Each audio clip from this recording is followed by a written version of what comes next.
유럽 여행을 가면 누구나 고풍스러운 건물들의 아름다움에 먼저 시선을 빼앗깁니다. 수백 년의 시간을 버텨온 웅장한 건축물들은 그 자체로 감동을 주기에 충분하죠. 하지만 시선을 조금만 돌려보면 그 화려한 건물들이 품고 있는 거대한 빈 공간이 눈에 들어옵니다. 바로 도시의 심장부라 할 수 있는 광장입니다. 경제적인 논리로만 본다면 이건 참으로 이해하기 힘든 풍경입니다.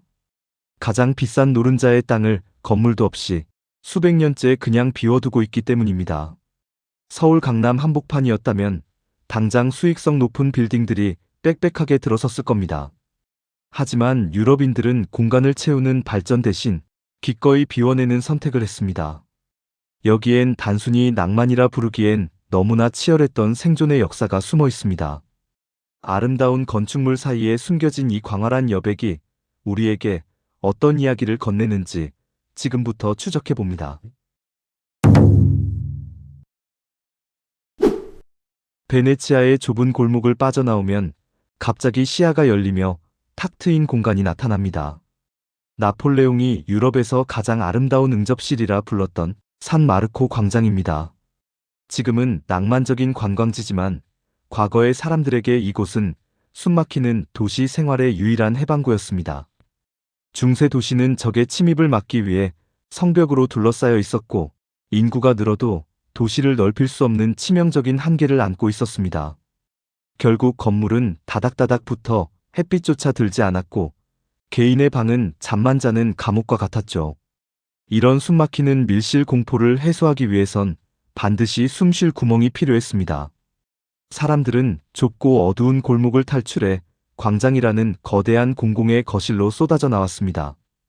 비록 내 집은 초라하고 비좁을지라도 우리 도시의 광장만큼은 왕궁 부럽지 않게 화려하게 꾸미고 싶어 했던 겁니다.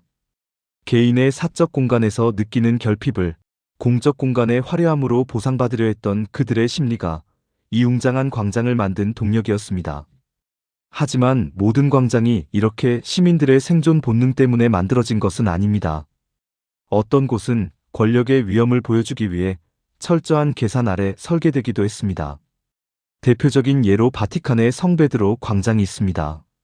이곳은 일상의 공터가 아니라 신의 권위를 보여주기 위한 정교한 장치였습니다.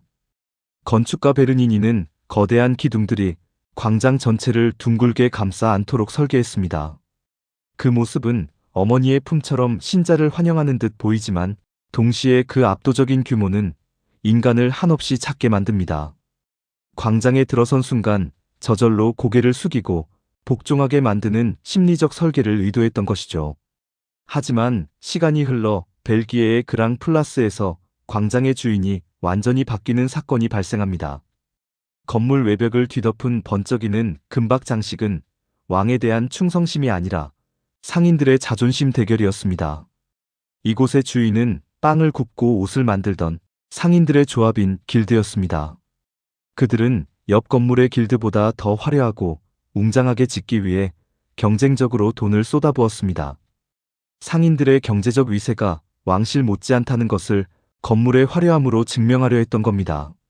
신의 권위를 상징하던 광장이 이제는 인간의 욕망이 드러나는 공간으로 변한 순간입니다. 하지만 자본이 광장의 마지막 주인은 아니었습니다. 프랑스 파리에서 광장의 의미가 또 한 번 뒤집히는 반전이 생깁니다. 프랑스 콩코르드 광장은 앞서 본 곳들처럼 아늑하거나 화려함만 있는 공간이 아닙니다. 이곳은 한때 거대한 단두대가 설치되어 국왕 루이 16세와 마리 앙투아네트가 처형을 당했던 피의 무대였습니다. 왕을 위한 공간으로 만들어졌지만 역설적이게도 그 왕정을 무너뜨린 시민들이 주인으로 등극하는 역사의 현장이 된 것입니다. 이곳이 건물로 꽉 막혀 있었다면 수만 명의 군중이 모여 목소리를 낼 수는 없었을 겁니다. 비어 있었기에 사람들은 이곳에 모일 수 있었고 그 모임은 곧 혁명과 민주주의라는 거대한 물결을 만들어냈습니다. 영국의 트라팔가 광장이나 독일의 광장들도 마찬가지입니다. 국가적 위기가 닥치거나 사회적 논의가 필요할 때마다 광장은 거대한 토론장으로 변모했습니다. 결국 유럽의 광장은 단순한 휴식처를 넘어 언론이 발달하지 않았던 시절에 여론을 형성하는 미디어의 역할까지 수행했던 거죠. 권력자가 시민을 감시하기 위해 만든 공간이 오히려 시민이 권력자를 감시하는 민주주의의 요람이 되었다는 사실은 역사의 흥미로운 아이러니입니다. 이처럼 광장은 생존의 공간이자 역사의 무대였습니다.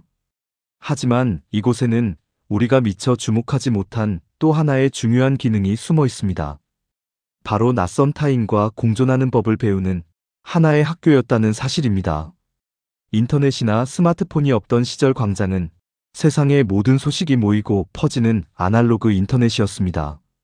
17세기 베네치아와 파리의 광장 주변으로 최초의 카페들이 생겨난 것은 결코 우연이 아닙니다. 사람들은 광장으로 나와 낯선 이와 커피를 마시며 다른 나라의 전쟁 소식이나 새로운 무역 정보를 교환했죠. 고립되어 있던 개인들이 광장이라는 플랫폼에서 만나 비로소 사회라는 촘촘한 연결망을 형성하게 된 것입니다. 이 과정에서 유럽인들은 매우 중요한 가치 하나를 체득하게 됩니다. 나와 다른 타인을 포용하고 이해하는 태도, 즉 관용의 정신입니다. 우리는 지금 좋아하는 뉴스나 영상만 골라볼 수 있는 알고리즘의 세상에 살고 있습니다. 불편한 타인은 차단 버튼 하나로 내 세상에서 지워버릴 수 있죠. 하지만 물리적 공간인 광장은 다릅니다. 그곳에는 내가 보고 싶은 사람만 있는 게 아닙니다.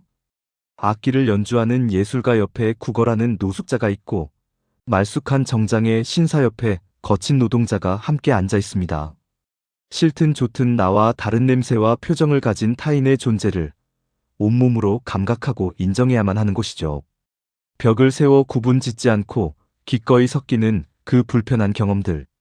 그 마주침이 수백 년간 쌓이고 쌓여 서로를 적이 아닌 이웃으로 받아들이는 성숙한 시민의식을 만들어낸 것입니다. 다시 처음의 질문으로 돌아가 봅니다. 왜 그들은 도심 한복판을 비워두는 비효율을 500년 넘게 감수했을까요? 당장 건물을 올려 채우는 것이 훨씬 더 큰 이익이라는 걸 그들이라고 몰랐을 리 없습니다. 하지만 그들은 도시가 빽빽한 건물로 채워질 때가 아니라 그 사이의 빈 공간에서 비로소 숨을 쉰다는 사실을 알았던 겁니다. 우리는 더 넓은 평수의 집을 소유하기 위해 평생을 바쁘게 살아갑니다. 하지만 정작 문을 나서면 돈을 내지 않고는 잠시 머물 곳조차 찾기 힘든 것이 우리의 현실이죠. 어쩌면 진정한 풍요는 화려한 내 집이 아니라 누구에게나 공평하게 열려있는 빈 공간일지도 모릅니다.